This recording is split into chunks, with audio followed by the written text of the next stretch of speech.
In the spring of 1889, as Paris prepared to dazzle the world with the Exposition Universelle, commemorating the centenary of the French Revolution, a bold new symbol rose above the Champ de Mars.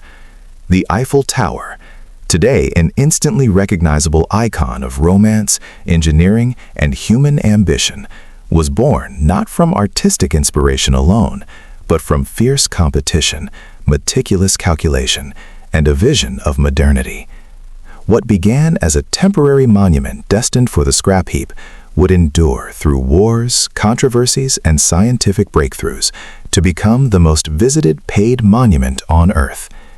This is the story of Paris's controversial Iron Lady, how it was built, why it was hated, how it survived, and why it still captivates the world.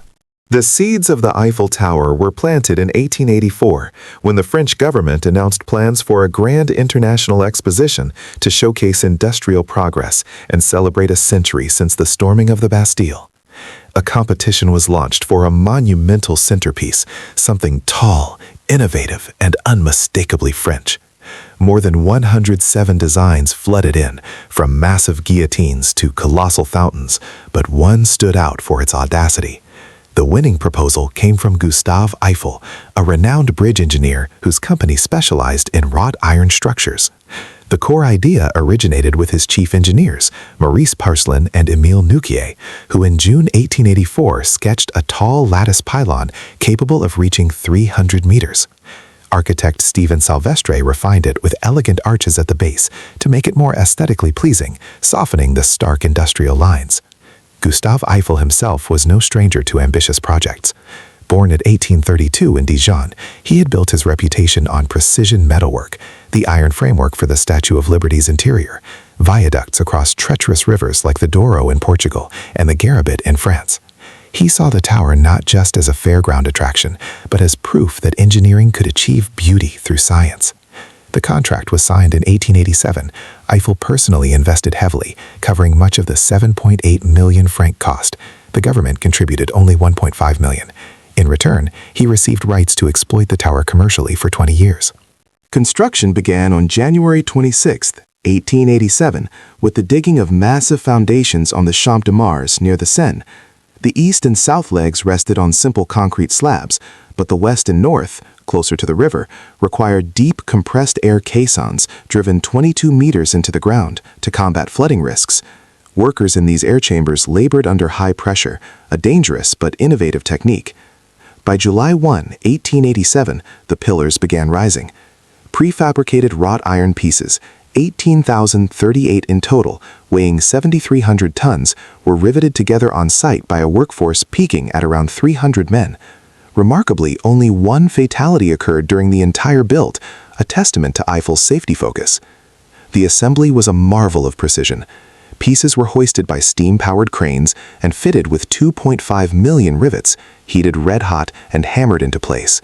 The tower's curved shape, wider at the base, tapering upward, was calculated to resist wind forces. Its open lattice reduced weight and allowed air to pass through harmlessly.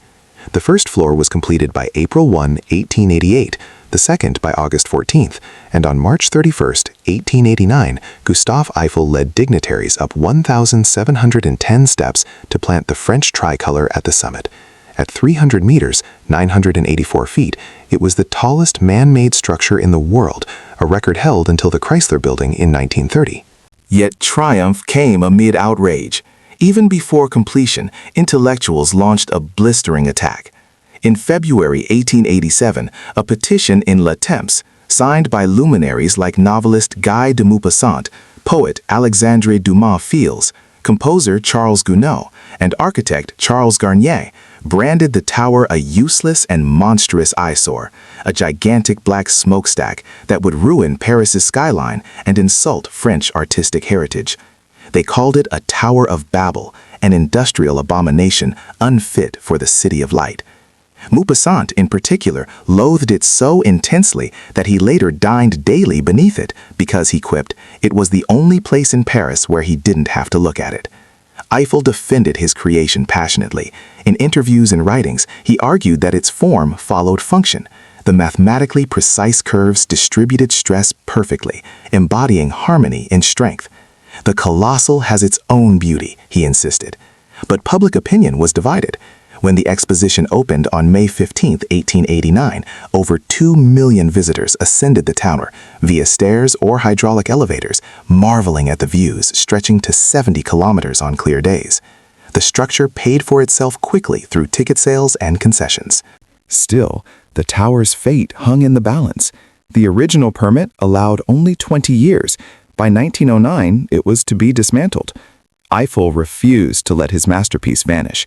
He transformed it into a scientific instrument, installing a meteorological station in 1890, conducting aerodynamics experiments by dropping objects from the platforms, and, most crucially, equipping it with wireless telegraphy antennas starting in the 1890s. In 1903, Captain Gustave Ferrier's military radio network made the tower a strategic communications hub. Its height allowed signals to reach hundreds of kilometers. When the contract expired, Paris renewed it for 70 years, recognizing the tower's value in long-distance transmission. This decision proved prophetic during World War I. From 1914, the Eiffel Tower's radio station intercepted German messages, jammed enemy signals, and relayed urgent intelligence. In September 1914, it helped detect approaching Zeppelins and coordinate defenses during the First Battle of the Marne, contributing to the Allied halt of the German advance. Perhaps its most famous contribution came in 1917. The tower intercepted coded German dispatches referencing operative H-21. French cryptographers decoded them, leading to the arrest and execution of the infamous spy Mata Hari. The Iron Lady had become a silent guardian of the nation. World War II brought new trials. When German forces occupied Paris in June 1940, French resistance fighters sabotaged the elevator cables before the invaders arrived, ensuring that any Nazi who wanted to reach the top had to climb all 1,665 steps. German soldiers did hoist a swastika flag, but the massive banner tore away in the wind within hours and was replaced with a smaller one. The tower remained closed to the public throughout the occupation.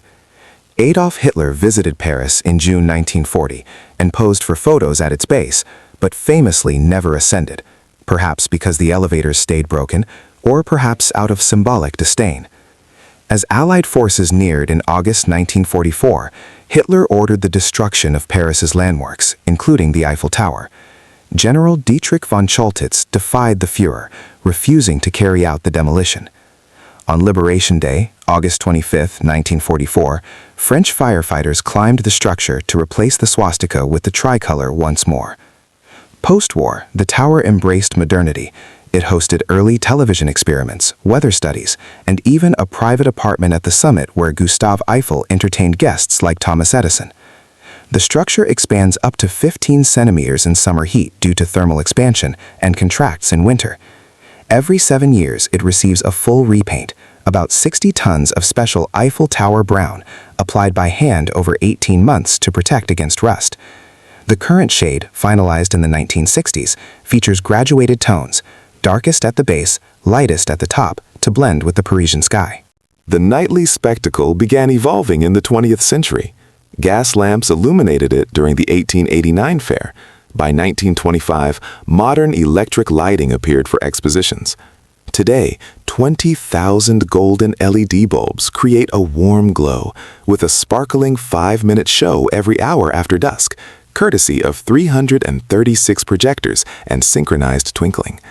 The tower now stands 330 meters tall with its antenna, weighs around 10,100 tons, and welcomes nearly 7 million visitors annually, making it the world's most visited paid monument. From a lightning rod of controversy to a beacon of resilience, the Eiffel Tower embodies the clash and convergence of art, science, and history. It survived petitions to tear it down, threats of demolition in 2 world wars, and the test of time itself. Gustave Eiffel died in 1923, but his creation endures, sparkling against the night sky, a testament to ingenuity, defiance, and the enduring allure of human ambition. In Paris, the Iron Lady still stands tall, whispering stories of revolution, resistance, and wonder to every soul who gazes upward.